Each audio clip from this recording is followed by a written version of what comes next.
Good afternoon for European countries, and I could say good morning, afternoon, good evening for my part of the world. I'm bringing you live from Japan. I'm at 10 p.m. right now, hosting the COVID and tourism strategy conversation panel today. I'm very happy to be here on behalf of Asian Ecotourism Network, which is a strategic partner with the Green Destinations on Top 100 program. So thank you for joining us today. And today, very happy to have two panelists instead of three. Unfortunately, Tina from the Barda could not make it with the urgent appointment, I believe. But we do have Harry from the Nijmegen, Netherlands, as well as Petra from Ljubljana, Slovenia. So thank you for joining us today.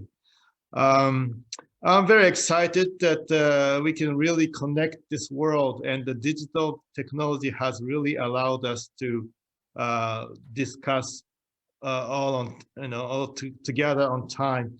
And during this very difficult COVID outbreak situation, I know that a lot of us, most of us, have been shattered in one way or another in tourism. So I would like to hear to focus about the COVID and tourism strategy that has been awarded through the Green Destinations today. So first of all, I would like to welcome Harry, who is the winner of the award as the first award winner. Probably starting about your self-introduction. What is the position that you do in terms of your tourism positions? Yeah, well, thank you very much, Masaru, for the introduction. I said in the introduction already that one of the three award winners, in my opinion, because there are three winners of the award, of course, and well, we were the number one, but that's more or less important, I think. We had, I think, a very nice, we developed a tool during the summer of 2020 about measuring the crowdedness in our region. It's a quite a popular region for domestic tourism, especially during the summer of 2020. It was very everyone was staying in Europe, at least, is staying in his own country. So we had a lot of people coming in our region. And we developed, you call it a heat map, you can say, of crowdedness in our region. Thank you, Harry. And I also wanted to add, I had a personal experience in visiting your city back in 2019 or so, before this COVID outbreak. So I can imagine to a certain extent how nice your cities and towns were. I could only imagine what would be after the COVID had outbroken. So my question to you, Harry, first is I understand that you submitted your good practice story that are very compelling, among others. Could you explain about the issues that you faced first, maybe what kind of methods that you have actually used to try to overcome the situation? Well, I think we try to make it as safety as possible during the summer, because safety was the number one issue for consumers and domestic tourism, especially in highly dense areas. A lot of consumer segments were very anxious about their health. So we developed a tool you could see about where it's crowded and where it's not crowded.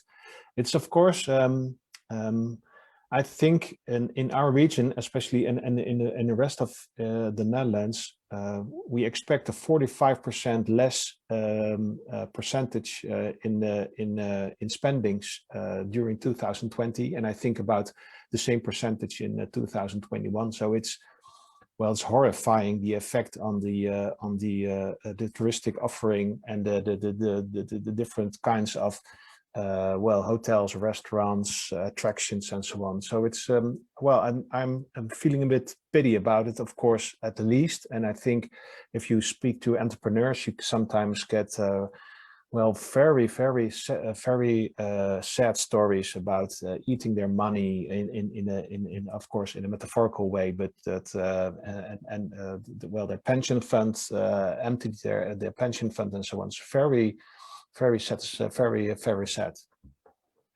Mm. So, what was, how did you generate the idea? Whose idea was it very first? Try to develop the system. Well, it's strange to say, but it was my own personal idea. Oh, it sounds a little bit self-confident, but it really was, because I was thinking about it during, I think, March, April last year, about the summer, and well, we thought health was a serious matter to the domestic tourism. And then we started to develop a basic idea of how can you measure, of course, that's the one thing, how can you measure crowdedness? But the other way, and that's, I think, at least 50%, maybe more of the success of the idea is, how can you create a fan base of your idea? Because you need a lot of people to cooperate with you, like municipalities, but also Save the Regions. We have entrepreneurs, of course, day attractions, and so on. And it was, I think, more or less 30, 35, maybe 40% at the highest point, IT and developing, and the rest was communication. Communication was all about getting a fan base beyond the critical mass, so you could well, say to the one entrepreneur, you have to participate because your neighbor is also participating, and backwards, of course.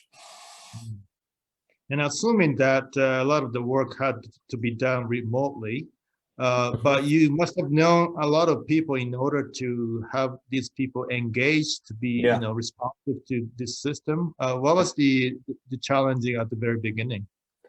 Well, before that, I think the way the DMOs are working in the Netherlands are more or less public-private. So we have a base of funding between entrepreneurs and municipalities. So that helped a lot. We have 600 entrepreneurs participating and funding us, and 33 municipalities. So that helped a lot, of course. You can engage your own community quite easy. But secondly, you have to start with I call that early adapters with a large community and a fan base of their own. So a couple of very how do you call that? It's very basic, very important cities and important entrepreneurs. If you can combine them, or if you can add them to your fan base, they make it their fan base of their own. So we invested a lot in personal communication and personal relationships. So I called a lot with aldermen and mayors and so on to engage the fan base. Mm. And my question would be also linked to the demographics of the users. I understand there's a certain digital divide that's between the youngsters and maybe the older people have difficulty using them. Were there any issues related to that, or was it fair enough?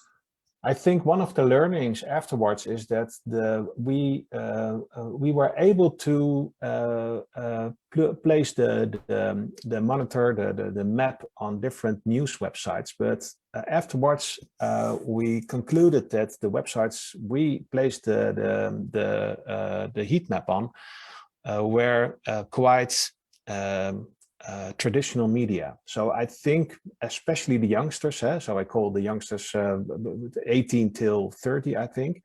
That was a group I think we have to engage more than we did in 2020. And the large majority of 30, 35 till 50, 55, well, I think we approached them for quite then. We had 500,000 views, so I think we reached those consumer segments quite okay. But the youngsters is a group we have to engage more in 2021. Okay. I do not have the idea of the your town's population size, but what would you say off the head, like a percentage of the user by population? How effective was it, do you think? Well, that's difficult because I think we didn't research if people were using the map from other places in Holland of our own region. In our own region, I think we have a population about 1.5, 2 million people as a whole, and 500,000 views then would be quite a nice percentage, but we are the #1 domestic destination of the Netherlands. So I think quite a lot were coming from other parts of the Netherlands. Okay, yeah, that explains. And I was also reading your document that you submitted, but I was surprised to see that you have a lot of good network with the regional broadcasting organization, media. I'm sure that helped a lot too. Yeah, of course. Without media, you couldn't reach those many people. Mhm. And what were the reaction by the media when you did the release? Was it Well, something that expected, yeah, or? we sold it like a weather map. So if you are I think in my opinion at least, in a customer journey, people are thinking about what's the weather like today, but also what I'm going to do today. So, the people are staying for 2 weeks or less in our region are thinking, oh, well, it's sunny today. What we're going to do? Are we with children? Are we alone with the two of us?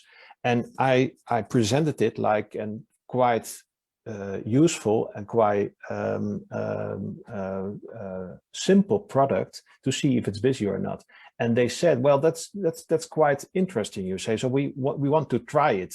So they tried it on their websites, and they saw a tremendous amount of people looking on the heat map. So that was the reason they stayed engaged during the whole summer. That's great. And I'm also assuming if you have such a nice, system in place, I would imagine other destination will also wanted to replicate your success. And Yeah. What are your key success factors? Maybe the recommendation you can give to other destinations. Yeah, of course. Now, well, maybe it's nice to say that there was one other region in the Netherlands who adopted our idea last year, and I said, well, the IT is more or less open source for me, so you can use the IT as a matter of fact. There's no problem at all, and I'm also willing to help other destinations. But I think and that's the difficult part, of course. I said before that at least 50%, maybe 60% is about communications with with a fan base. So you need to have a fan base, and if you don't have the fan base, it's very difficult to get a widely accepted tool like this. And maybe it's good to say I admit that during the start of the tool, I was quite anxious if it would be a success or not. And I had committed myself to this tool such a lot so that I thought, well, if it's not going to work, it could be my last task as a managing director of this region, of course, because it costed a lot of money, a lot of effort, and the organization, and you hope that will be a success. And I must admit, it was quite a heavy pressure during a couple of periods, and it was difficult. So you need to have a long breath. We call it in Holland. We have to take a long breath before ending it. And you have to believe in a kind of success. You need a large fan base, I think, and at least you have to build a fan base. And a couple of influencers are very helpful in that process. So a couple, maybe 10, 15 influencers with a lot of and influencers in a governmental way, I think. I mean, there's important people in your region. You have to engage them in this process. That would be my key success factors, I think. Great. Well, good to know. And my last question, probably from me at the moment, would be from your application that I've read that you talked about the future in tourism, the balance between the residents, nature, and visitors are, of course, the vital part. Could you explain a little bit more about that? all these Well, yeah, of things course. coming? Yeah, of course, because I'm working in this sector for more or less than 4 years now, I think. And I see quite a transition from destination marketing to destination management. And traditionally, we were all about marketing communication and selling your region. Well, come here, it's so nice. Do come here. More is better. Lots of fundings. Key success factors were more or less economic way, on economic value, spendings, a number of customers, and so on. And I think, and at least we have tried to set a transition to a more balance between inhabitants, nature and culture, because the Veluwe is I think one of the biggest nature regions we have in Holland, and the biodiversity is declining very fast. So we are a highly dense country with a certain amount of forests and biodiversity, but it is declining very fast. And if we stay on focusing on economic values, I don't think we have any forests anymore in the period my children are have their grandchildren and so on. And maybe it's going faster. So it's all about sustainable, not only in a nature way, but sustainable. If you only aim for more spendings, then inhabitants are going to complain about your work, and otherwise the nature organizations will complain about your work. So you have to engage them in your process about of your destination. A sustainable destination is a destination with maybe less visitors than you have now, but a more balanced way and a lot of satisfied inhabitants, I think. Yeah, exactly. Yeah. I thank you so much for your comments, and I think the reason why that binds us together by the green decision is probably by sustainability and our passions toward our local people and nature and culture. So thank you very much. For being with us, Henry. Now I'm going to move on to the second panelist today. Is Petra from Ljubljana. I also had the pleasure of visiting Ljubljana only once, but before this COVID hit. So I'd like to invite Petra for the kind of introduction yourself, briefly, what you do for your tourism sector, please. Thank you very much. I have to say it's a pleasure to be with you, and hello to basically the whole world, as I saw from the, And first of all, sincere congratulations also to the other two cities. And we are, myself and my colleagues, we are really always happy to learn also from other great practices, even though I have to admit that because I am sharing the country with one of the finalists, I was also the receiver of the cherries from Berda, so I can actually say from my personal experience that they're really really good. But definitely congrats to both of the cities, because both practices were really good and are also teaching us some new things, as well as we would be happy to share our good practices always with others.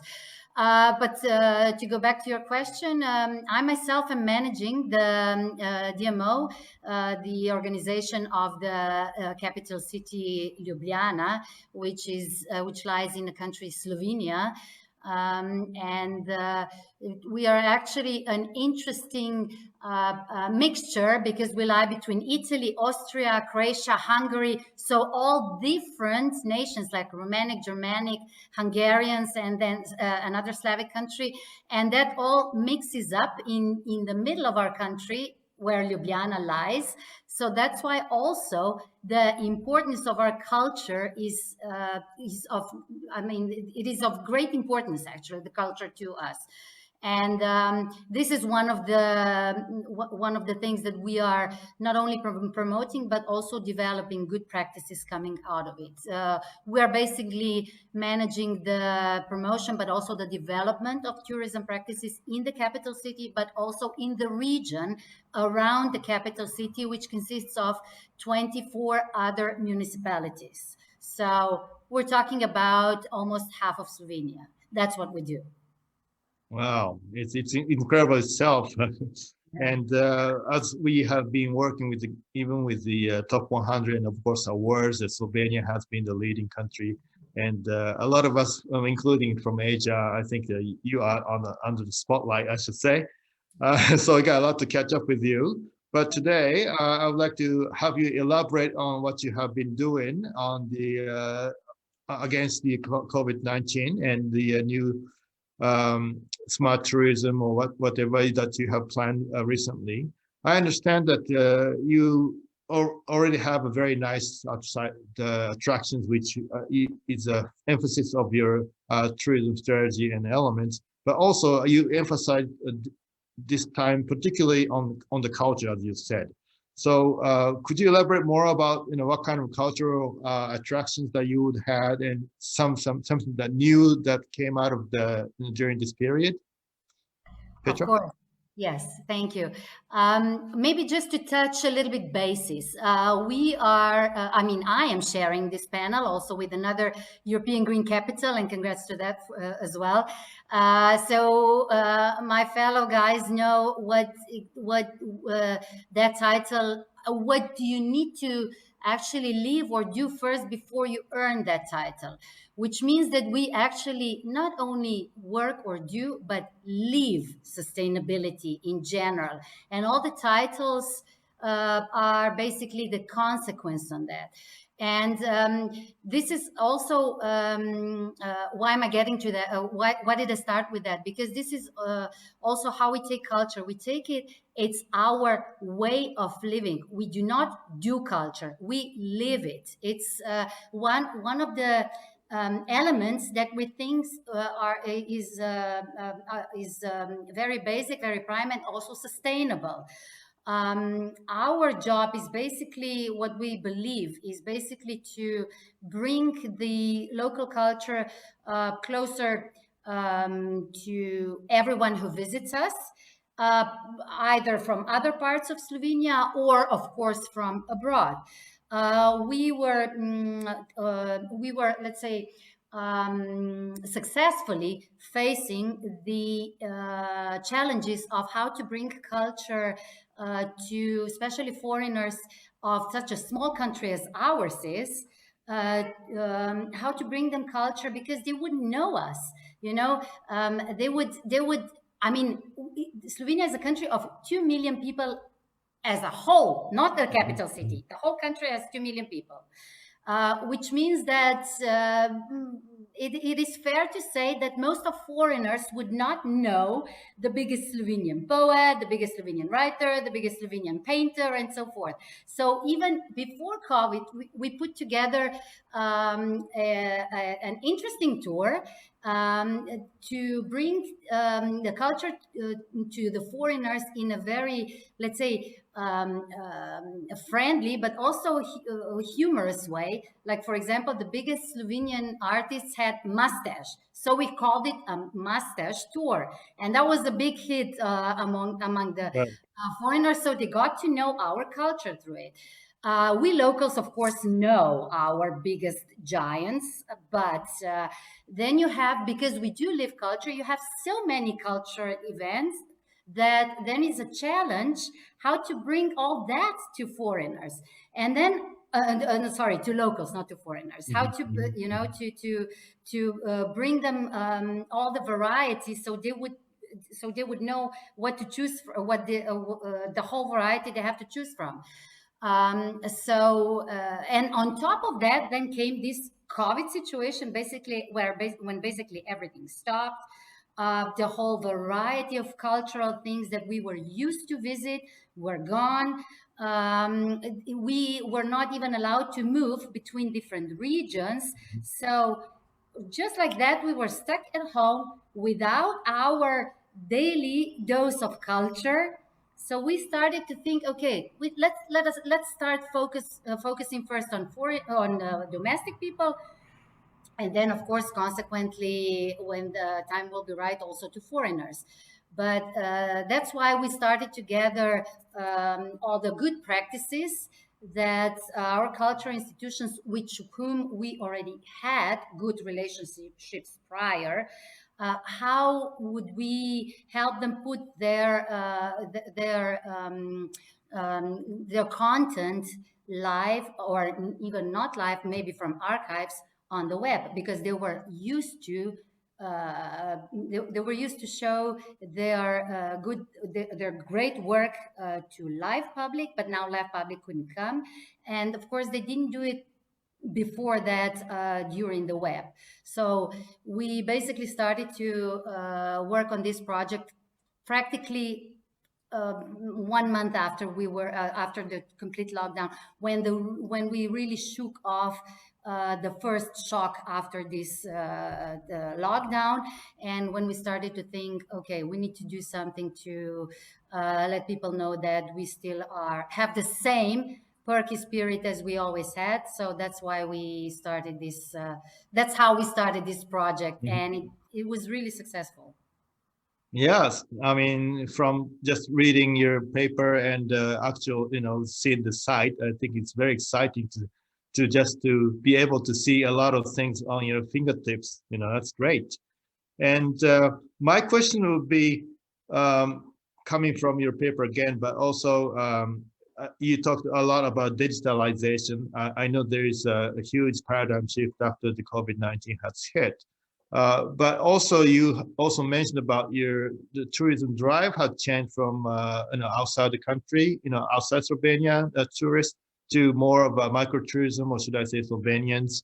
What are the reactions by the locals from the changes, of the tourism movement or momentum, should I say? Petra? Yeah, we were one of the rare cities within Slovenia, basically the only city which had such a large percentage of foreign overnight stays, because we had 97% of foreign overnight stays and only 3% of domestic overnight stays. But that doesn't mean we did not have domestic guests. That just meant that the Slovenians came either for 1 day and then they drove back home, because the country allows us that. Ljubljana lies right in the middle of the country, so it's 1.5 hours to 2 hours drive to each direction to the border. So the Slovenians love the capital city. They always were coming to the capital city, but they didn't make overnight stays. So now we were facing with the fact that they weren't, in the COVID times, I mean, that they weren't even able to come to Ljubljana, because, like I said briefly before, the regions were closed. So they were not allowed to come from different municipalities, and then municipalities, when municipalities were open, we were still locked down in regions. So for that reason, Slovenians could not come to Ljubljana, still cannot come to Ljubljana, which means that they are really happy that they have at least digital or online access to what is going on in Ljubljana. But from the locals, from Ljubljana people, the reaction was immediate. The response was immediate, in a sense, not only to culture, because we did not, I mean, we focused here on our application on culture, but in general, we were focusing on several things, among them also on gastronomy, so where to buy local products here in the region. And another one really important to us was also to promote the regional goals, where you can go hiking or cycling. And we were discovering to locals the less known places. Even though we are a smaller country, we still have undiscovered places among ourselves, because we are in general fairly traveling nations. So we traveled a lot abroad and we didn't discover so much our own regions. And now was the perfect time to promote that. And locals responded to that immediately. I mean, wherever you went, even if it was winter, it was full of locals. It still is. That's how locals reacted.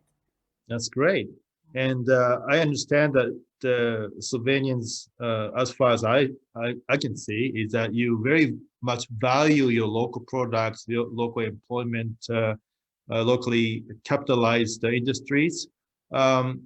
in many countries that I have traveled to, a lot of the people who, including the visitor and locals, some people are more geared for branding or marketing, that people sometimes place over the branding over the local products and whatnot because of the pricing or the container or how it look. But probably from childhood, and how are the education in place that you celebrate your local products over others? It's very, very difficult for many countries that are very heavily dependent on imported goods. Yes.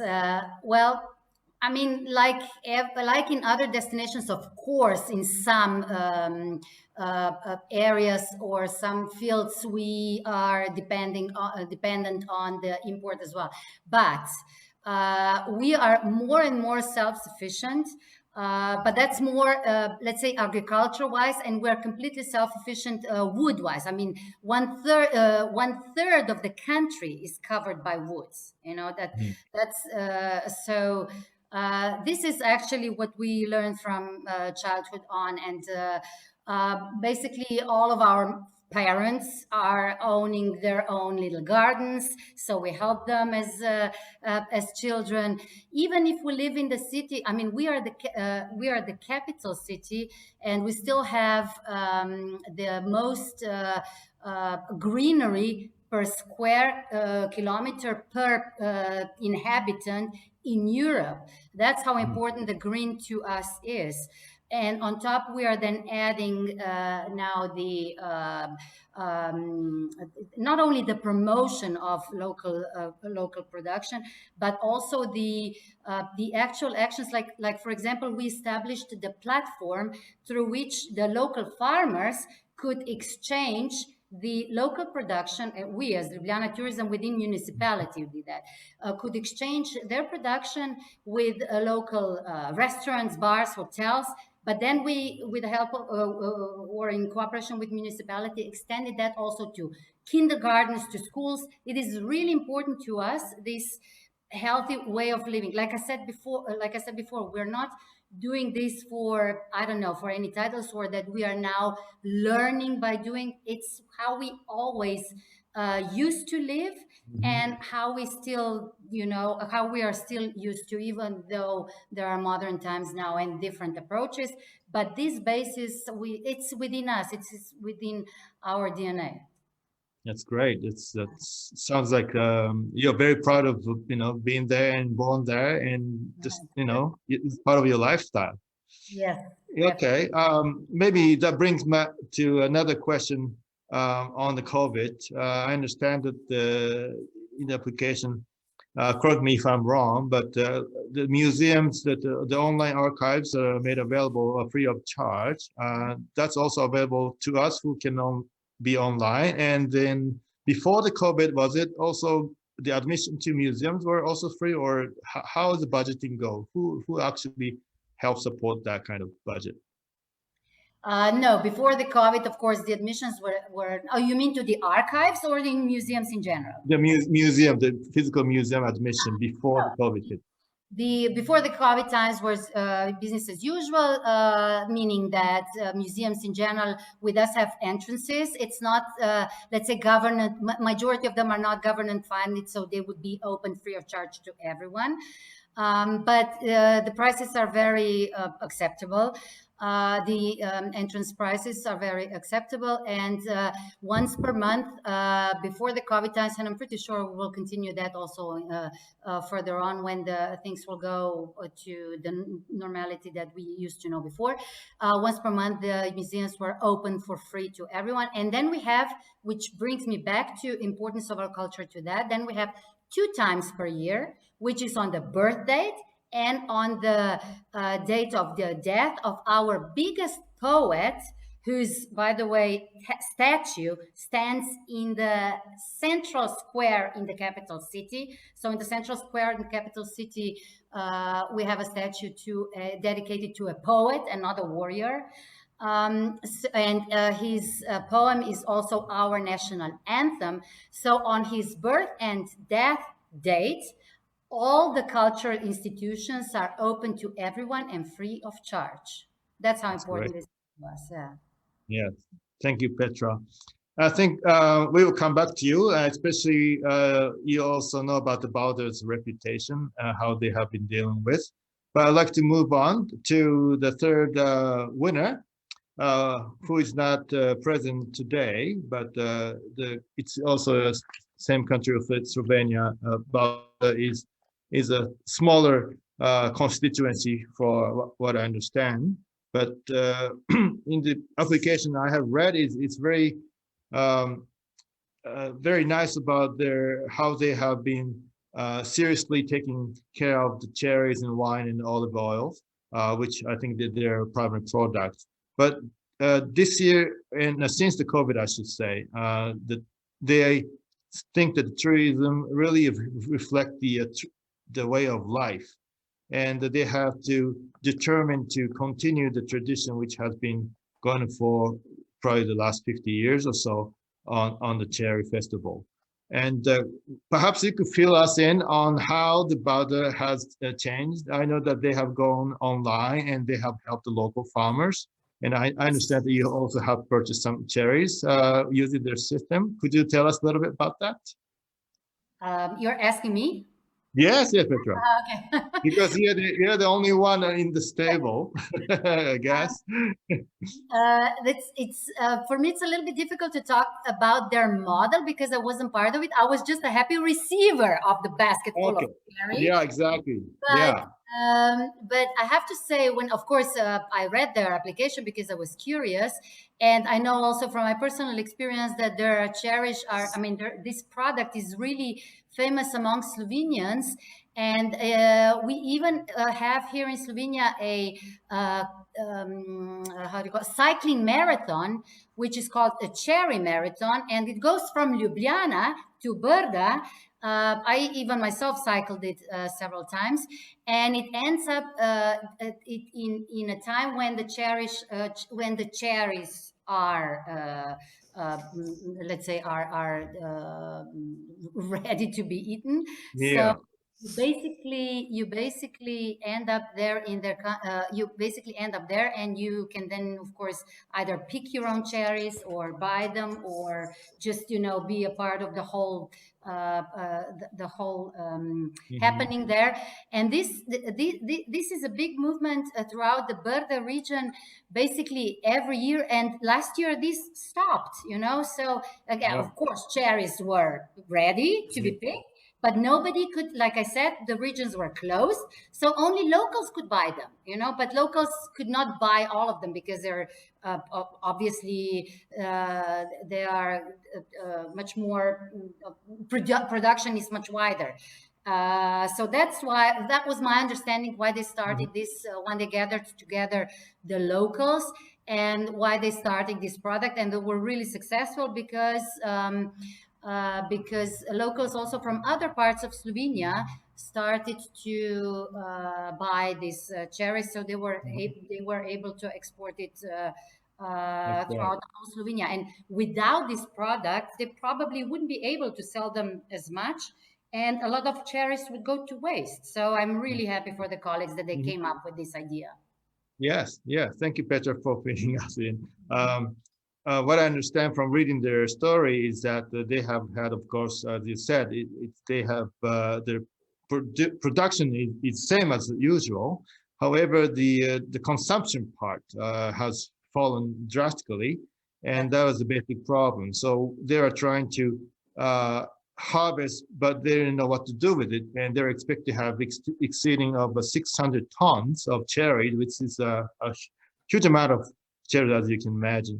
So the problem was how to help farmers and how to avoid the discarding more than 600 tons of high quality cherries. So the idea that came from them was to be led by the Baldur Tourism, Culture and Youth and Sport Board, but also with the Association of Fruit Growers. And eventually they linked with the Julian Alps community, if I'm correct with that, the community who allowed them to actually sell those cherries on site. So those things came into the promotions, and eventually what they have done is to promote where the cherries are ready to be eaten, and the ripe, they really promoted the which farmers actually have those cherries ready to go. So at the end, from the paper I read, they actually have doubled the outsold the local cherries within the area. So it's amazing how this digital transformation have allowed them to actually consume and even outsell those product that they have produced. So that is the genuine hospitality and homeliness and probably authenticity ingrained into that campaign. So I think the people were really connected together to help each other, and that is the good outcome, which is I think the good practice story. They have also won in this category of the COVID-19. I understand that we don't have too much time left, but I understand that you also have some questions between each other now that only Harry and Petra are here with us. Would you have some questions to your counterpart, if Harry to Petra or Petra to Harry? If you have any questions, or we could talk about something else if you don't have. So Harry, would you like to have any questions to Petra now that you have been listening? Well, it's more a question about process than content. I think in one way or the other, I think that a lot of destinations are thinking and working on the same subjects, and sometimes I'm very curious about how is my colleague doing, how is he doing or she doing the things I'm facing, and I think. I'm searching in the network sometimes, and I know there are some existing networks that are very fine, but sometimes I'm searching for a good network where you can change good ideas, failures, and so on. And that's more a process question than a content question. But I think my colleague from ECM has a very good idea about that. So Petra. Yeah, you have anything to say, Petra? Well, yeah. Harry is referring to my role in ECM, which is the European Cities Marketing Organization, the pan-European organization which connects over 110 destinations throughout Europe. And our greatest strength is, our baseline is meet, share, grow. Okay, so now we cannot meet in person, but we can meet like we are now. And it actually allows us also to invite to the party other guests outside of Europe, which is also one of the pluses of this situation. But the most important thing to us is share and grow, which means that we love to share among each other the good practices, but also the failures. We even had conference 1.5 years ago, which main topic was specifically in culture. What was the biggest failures? Like I don't know, Eurovision song in one destination, a big festival in other destinations. So, and the lessons learned out of it. So ECM is really the greatest platform to talk about your challenges and to get the answer or a guidance, or maybe just broaden horizons on how to resolve some of the issues that are troubling you. And I have to say that also quite a few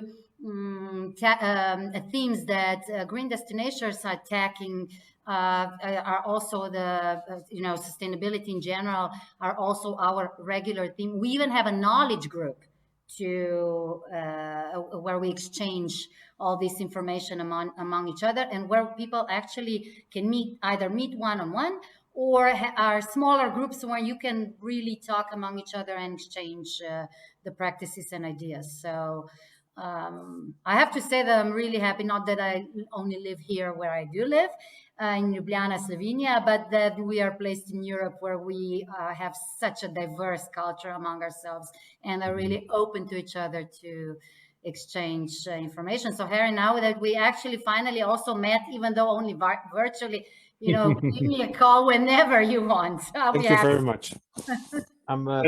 Thank you very much. Yeah. Yeah, it sounds like a very good platform that you already have place in Europe. That's something very envious from our part of the world, Asia, for example. Yeah, we have a lot to learn. You have in turn, Petra, do you have any questions to Harry? Anything at all? I'm not really at the moment because he explained it so well, and I read a lot about it because it really drew my attention. And I have to give you a lot of congrats, Harry, because especially now that you said it was your idea, I think it's a great idea. And I was actually, when I first read it, I first said, wow, that's a good idea. We should have come of it ourselves. So maybe we'll try to implement it here as well. I don't know, because it's something that gains that it's a type of idea where humanity in general gains from, you know. Well, thank you very much, and I'm very happy to share the idea, of course, and the content behind it. And I think, and maybe that's more or less a follow up of the question I asked you before. Sometimes it's looking how can we fund this kind of things within a couple of countries so we can combine good initiatives, work and money to develop this kind of monitors and tools in a more broader view with the idea to share it to a larger group who hasn't access to that such kind of funding. So that's more maybe a quite an ambitious idea, but that is where I'm looking for. I couldn't agree more. Yeah. Great. Well, I guess my last question to you two would be, I've been reading 3 destinations, and the common denominator sounds like digital transformation links to sustainability in tourism. And where, you know, assuming that the COVID situation will resist a little bit longer, what would be your first priority? You know, what would you like to do maybe this year, now that you have all these efforts that you have made already? What can you do more to actually make your quality higher, or to have your, you know, tourism destination revive with the locals, of course, in harmony with nature and culture? Maybe Henry first. Well, I think key issue in my strategy is data and analysis. I see transformation within my organization with people with a lot of intelligence about market intelligence, data intelligence, to combine and analyze things, not only for our own organization, but also for our partners, to make the good choices. Because I think, in my opinion at least, both government and entrepreneurs lack a lot of money the couple of next years, and I think we are going to experience quite a harsh period for a lot of organizations, as we ourselves are, but also our partners. So it's all about putting the money in the right position, and if you can underline your decisions with good data and analysis, I think that you have a better access to the money that is less available in a couple of next years. So it's all about data and analysis, I think. Okay, so that's one. And from Petra? I couldn't agree more. Of course, this is a really, I mean, the data is the new currency. We know that already from pre-pandemic times, but now that's more and more relevant. But I'm really, really proud of my colleagues who are actually now in the middle of one really important and big project, which is digitalization of the heritage of our greatest architect, who actually was not active only in Slovenia, but also in Prague and Vienna. So his work is also of pan-European importance. But we are digitalizing his works that are not accessible to public. because of either that we would like to preserve it, so it's different reasons. But now it will be accessible to basically everyone, not only us locals, but later on also or even later on this year, also to foreigners. And what makes it even more interesting now that we are on the fast track learning how to make the most out of digitalization is that we will be able now to have a virtual events or virtual business meetings inside of this national heritage that you cannot physically enter. It's probably fair to say that we wouldn't come up with this idea if this pandemic time wouldn't happen, because we would be too busy with nurturing other great practices and working on other great practices not so linked specifically to digitalization. We would do part of it, but now we are even extending of what we are doing it now. Thank you, Petra. I fully understand. I couldn't agree more with what you two have already mentioned. The digital transformation is a must in the new paradigm, and we ought to really take this forward in order to, offset what we have been losing as the visitors should be paying for us. And we are all dependent on the tourism as a part of life. So I think sustainability also is very closely linked to going virtual. So in that case, I think sustainable tourism takes big account on virtual tourism, should I say. I guess our part of the section is almost over by now. I would hope that this category will not last too long because we would like to, actually physically be able to freely travel to each other. I would like to, travel to, of course, Nijmegen and Slovenia again, if I had a chance, and of course, vice versa to other countries where we live also. So I think this Green Destination family really tells us good stories, what's happening in the rest of the world, and sharing these good experiences and cross-learning is very, very important. And I think it's a good reason that we should be here, and we should continue this multiplying effect, should I say. So thank you again for both. I would like to have a good big hands if you can hear all of us clapping, applauding your efforts to be writing the application and be awarded. I know that a lot of the destinations are still challenging and making difficulty out of this, and maybe that's why they have not submitted too many applications because of the time of the COVID. But again, thank you so much, and I would like to return the button to the Secretary of Green Destination, and I hope to see you again. Thank you, good afternoon, and good night for everybody. Bye-bye.